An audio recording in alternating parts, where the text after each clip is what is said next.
Welcome to Nasdaq Trade Talks. I'm Jill Malandrino, Global Markets Reporter at Nasdaq. We're coming to you from the market site in Times Square, New York City with Tony Cord with Newport LLC and a number of middle market leaders. Tony, it's great to have you with us on set at Market Site. Tell us more about Newport.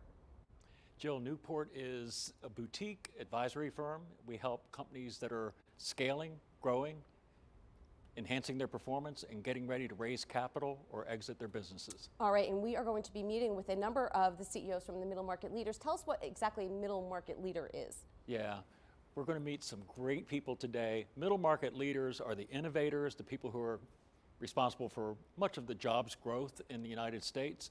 So these are men and women who are scaling organizations. They're in the lower middle market. We typically look at companies that are 20 million to 100 million top line revenue, sometimes north of that to a $500 million, sometimes below that if they're funded.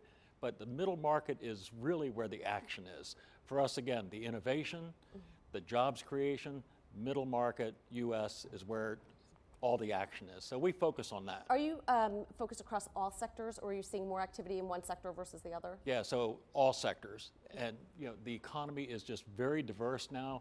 We're seeing all kinds of diversity by industry, by gender, by ethnicity, really just a smorgasbord of growth going on in the United States. So we're trying to showcase the women and men who are driving innovation and jobs growth in the US. That's what this program's all about.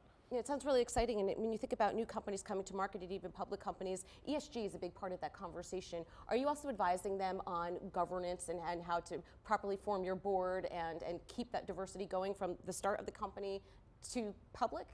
Yeah, absolutely. It's a great question because business builders have this singular vision at times and may or may not be aware of the breadth and depth of what it takes to scale a business. So absolutely. Everything involved with the context for governance, how to market and sell, getting accounting and bookkeeping in line, and of course, capital markets. This is not what they do every day. It's serving a customer or a client. So yes, we get involved in all those aspects, helping them optimize the business. All right, Tony, thanks so much for the insight. Yeah, thank you. And thank you for joining me on Trade Talks. I'm Jill Malandrino, Global Markets Reporter at Nasdaq.